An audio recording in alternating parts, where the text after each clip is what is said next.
അതെ, ഇപ്പോൾ വരുന്ന ഈ വെളിപ്പെടുത്തലൊക്കെ കണ്ടില്ലേ? 2009 നടന്ന സംഭവത്തെക്കുറിച്ച് ഇപ്പോഴാണ് പറയുന്നത്. ഇവർക്കത് നേരത്തെ തന്നെ റിപ്പോർട്ട് ചെയ്താൽ പോരെന്നാ? 10-12 വർഷം കഴിഞ്ഞിട്ടാണ് ഇതൊക്കെ പറയുന്നത്. അതായത് ഫോർ എക്സാമ്പിൾ എനിക്കിപ്പോൾ ഒരു അപ്രതീക്ഷിതമായിട്ടൊരു ആക്രമണം വന്നെന്ന് വെച്ചു.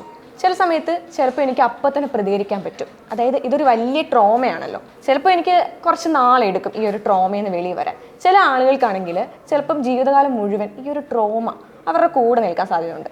അതുകൊണ്ട് തന്നെ ചില ആളുകൾക്ക് ഇത് വർഷങ്ങൾ എടുത്തെന്നിരിക്കും ഇതിനെപ്പറ്റി ഒന്ന് ഓപ്പൺ അപ്പ് ചെയ്യാനായിട്ട്. അതുകൊണ്ട് അതൊക്കെ തന്നെയാണ് അതിൻ്റെ പിന്നിലെ കാര്യങ്ങൾ. പക്ഷേ റിപ്പോർട്ട് വന്നപ്പോഴാണ് ഇവർക്കൊക്കെ പരാതി വരുന്നത്. ഇത് പുറത്ത് വന്നില്ലായിരുന്നെങ്കിലോ? അതായത് ഇപ്പം നീയും ഞാനും നീയും ഒക്കെ ഉള്ള ഈ ഒരു സൊസൈറ്റി ഉണ്ടല്ലോ, വളരെ കണ്ടീഷൻഡ് ആയിട്ടുള്ള ഒരു സൊസൈറ്റിയാണ്. ഇവിടെ വന്നിട്ട് ഒരു പെൺകുട്ടി അല്ലെങ്കിൽ ഒരു സ്ത്രീ അവർ വന്നിട്ട് പറയുകയാണ് ഞാൻ ഒരു സെക്ഷൽ ഹറാസ്മെൻറ്റ് നേരിട്ടു എന്ന്.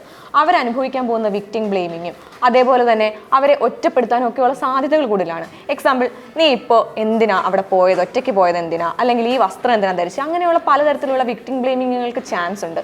അല്ല, ഇത് ഇത്രയും നീട്ടിക്കൊണ്ട് പോകേണ്ട ആവശ്യം എന്താ? ഒരു നോ പറഞ്ഞാൽ തീരാവുന്ന കാര്യമല്ലേ ഉള്ളൂ.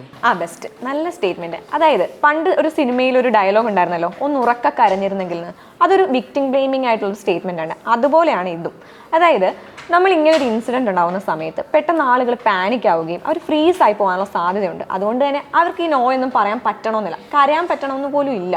അതുകൊണ്ട് തന്നെ ഈ നോ പറയുന്നില്ല എന്ന് പറയുന്ന ഒരു സ്റ്റേറ്റ്മെന്റ് വളരെ വേഗമാണ്.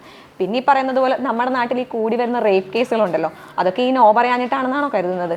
അതൊന്നും ഒരു കറക്റ്റ് ആയിട്ടുള്ള സ്റ്റേറ്റ്മെന്റ് അല്ലല്ലോ. അതൊക്കെ പക്ഷെ ഇവർ വല്ല വ്യക്തിവൈരാഗ്യം തീർക്കാൻ വേണ്ടിയാണ് ഇതൊക്കെ പറയുന്നതെന്ന് അറിയില്ലല്ലോ. വ്യാജ ആരോപണങ്ങളാണെങ്കിലോ? വ്യക്തിവൈരാഗ്യം കൊണ്ടോ അല്ലെങ്കിൽ ഈ ഒരു റിപ്പോർട്ടിനെ അട്ടിമറിക്കാനുള്ള ശ്രമങ്ങൾ കൊണ്ട് ആളുകൾ വ്യാജ ആരോപണങ്ങൾ നടത്താൻ സാധ്യതയുണ്ട്. പക്ഷേ അതിൻ്റെ പേരിൽ ഈ മൊത്തം അനുഭവങ്ങളെയും നമുക്ക് തള്ളിക്കളയാനായിട്ട് സാധിക്കില്ല. അതുകൊണ്ട് തന്നെ വ്യാജ ആരോപണങ്ങൾക്ക് മുൻപിൽ യഥാർത്ഥ അനുഭവങ്ങൾ മുങ്ങിപ്പോകാതിരിക്കാൻ ശ്രമിക്കാം. പിന്നെ ഇത്തരത്തിലുള്ള ചോദ്യങ്ങൾ അതും ഒഴിവാക്കാം.